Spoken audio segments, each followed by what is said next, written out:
All right. So now, before we proceed in making the dropout, let's look at this first. So this one passes through the seat tube, so we don't want that. While the chainstay passes through the what do you call this, the bottom bracket. So for the seat tube, what we can actually do is we could just edit the existing cut that we use for the down tube. So this is the down tube, and the cut we use that is this one, the cut revolve one. So if we could actually pull this down just like this in the parameters tree and make sure that it goes after the swept number 2, or at least the swept number 1, we could actually use the same cut revolve 1 to also cut the seat stay. However, we need to simply modify its sketch so that it goes beyond here, up to here, so that it will can also cut this portion. Okay, so the sketch is there, but the cut is still not present. That's because we also need to edit the feature itself, not just the sketch, but we need to edit the feature as well. So right click the feature, edit, and instead of just this, for the future scope, we can also choose this, and this can also be cut at the same time. And there, perfect. Okay, now we just need to cut this one. So you have two options. You could make a sketch right here and then cut it, or you could modify the path here. So there's two ways to do it. Let's try to modify the path there. So instead of this path to becoming solid, you could simply select that path and make it for construction. And what you will notice now is that when you exit the sketch, it will go up to that point only. And from there, you could now make a sketch here, right? Again, just following these edges. So you could simply select that edge, select, and then just use the convert entities, and you simply extrude that up to the surface of your bottom bracket. Now this one, we need to merge that piece to the chainstay. So then you shouldn't uncheck the merge result, but we just need to set the feature scope so that it will only be merged to the chainstay. Accept, and there. So they are now supposed to be merged. Okay? So there. I'll just hide some of this what do you call this, plane, and now we can now proceed in making the what do you call this, the dropout. So that will just be a sketch on the right plane, and then let's just go to the dropout drawings. It looks like something like this. So we'll just try to follow that, and probably we need to adjust a little so that it fits this portion here. Okay, so again, making sketches, you simply need to first just estimate the general shape of it. I think it's gonna go like this, and then like that, something like that. Okay, and probably like this. So let's see if this is gonna work.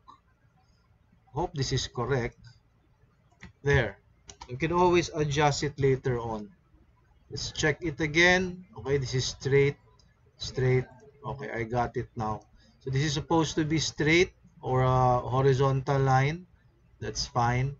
And these two lines should be coincident or collinear, and that's perpendicular. That's correct. but it also needs to be perpendicular here. So let's just add a perpendicular there. Okay, I think we don't need this line anymore, so let's just connect it like that. These two lines needs to be collinear, and there. And what I will do is again, not again, I'll just make a circle here, right smack at the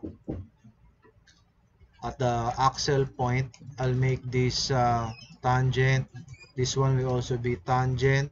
I could just delete this, and I could simply trim out the edges like that.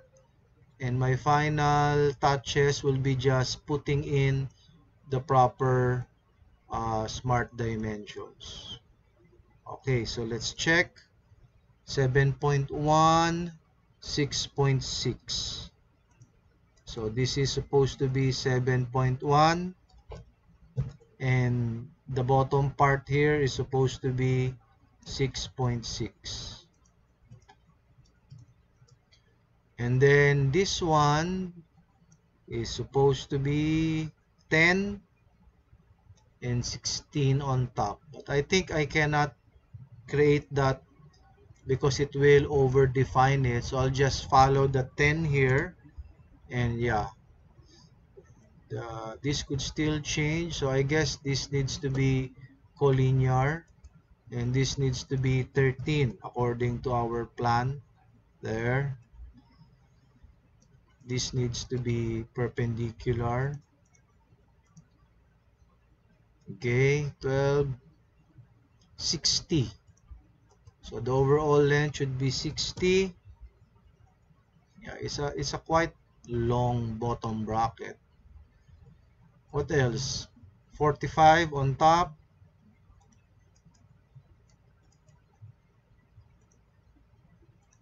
45.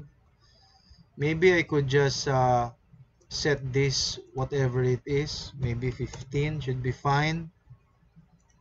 Yeah, 15.4. This one is the challenging part because if I set it at 16.5, this one, it's not gonna be correct. But I guess that's because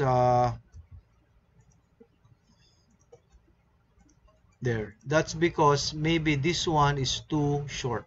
So you could always adjust that easily. So let me extrude this first.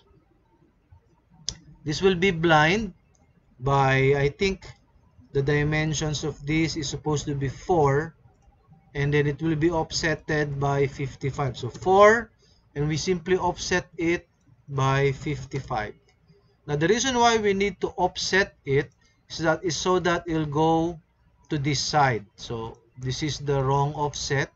You just change the direction here, and that is also the wrong extrude. You just have to extrude it on that direction. Again, I'm gonna untick the merge result, and you're gonna have something like this.